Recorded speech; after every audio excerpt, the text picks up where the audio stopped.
ইসলামে মেহমানদারির অনেক গুরুত্ব রয়েছে। এতে মানুষের আত্মিক ও সামাজিক বন্ধন সুদৃঢ় হয়।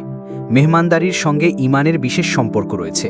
নবী করিম সাল্লাল্লাহু আলাইহি ওয়াসাল্লাম ইরশাদ করেছেন, যে ব্যক্তি আল্লাহ ও পরকালের প্রতি বিশ্বাস রাখে সে যেন তার মেহমানকে সম্মান করে। সহিহ বুখারী ৬০১৮ নম্বর হাদিস।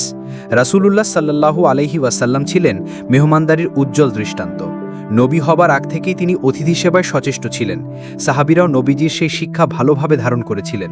হাদিসে এমনই একটি ঘটনা উল্লেখ রয়েছে যেখানে সাহাবীর মেহমানদারি দেখে স্বয়ং আল্লাহ তাআলা হেসেছেন, অর্থাৎ সন্তুষ্টি প্রকাশ করেছেন।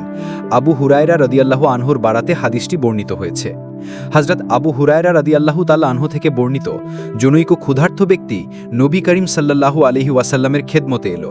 তিনি খাদ্যদ্রব্য কিছু আছে কিনা তা জানার জন্য তার স্ত্রীদের কাছে লোক পাঠালেন। তারা জানালেন, আমাদের কাছে পানি ছাড়া অন্য কিছুই নেই। তখন রাসূলুল্লাহ সাল্লাল্লাহু আলাইহি ওয়াসাল্লাম বলেন, কে আছে যে এই ক্ষুধার্ত ব্যক্তিকে মেহমান হিসেবে নিয়ে নিজের সঙ্গে খাওয়াতে পারো? তখন জনৈক আনসারী সাহাবী বলেন, আমি পারব। এ বলে তিনি মেহমানকে নিয়ে বাড়িতে গেলেন এবং স্ত্রীকে বলেন, রাসূল সাল্লাল্লাহু আলাইহি ওয়াসাল্লামের মেহমানের সম্মান করো। স্ত্রী বললেন, বাচ্চাদের আহার ছাড়া ঘরে অন্য কিছু নেই। আনসারী বলেন, তুমি আহার প্রস্তুত করো এবং বাতি জ্বালাও, এবং বাচ্চারা খাবার চাইলে তাদের ঘুম পাড়িয়ে দাও। স্বামীর কথা মতো সে বাতি জ্বালালো, বাচ্চাদের ঘুম পাড়ালো এবং সামান্য খাবার যা তৈরি ছিল তা উপস্থিত করল। তারপর মেহমানসহ খেতে বসলেন। বাতি ঠিক করার বাহানা করে স্ত্রী উঠে গিয়ে বাতিটি নিভিয়ে দিলেন। তারপর তারা স্বামী স্ত্রী উভয়ই অন্ধকারের মধ্যে আহার করার মতো শব্দ করতে লাগলেন এবং মেহমানকে বোঝাতে লাগলেন যে তারাও সঙ্গে খাচ্ছেন।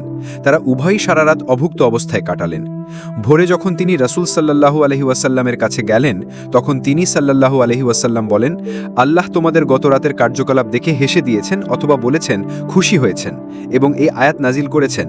আনসারদের অন্যতম গুণ হল এই, তারা অভাবগ্রস্ত হওয়া সত্ত্বেও নিজেদের উপর অন্যদের অগ্রাধিকার দিয়ে থাকে, আর যাদের অন্তরের কার্পণ্য থেকে মুক্ত রাখা হয়েছে তারাই সফল। সূরা হাশর এর ৯ নম্বর আয়াত, সহিহ বুখারী ৩৫২৬ নম্বর হাদিস।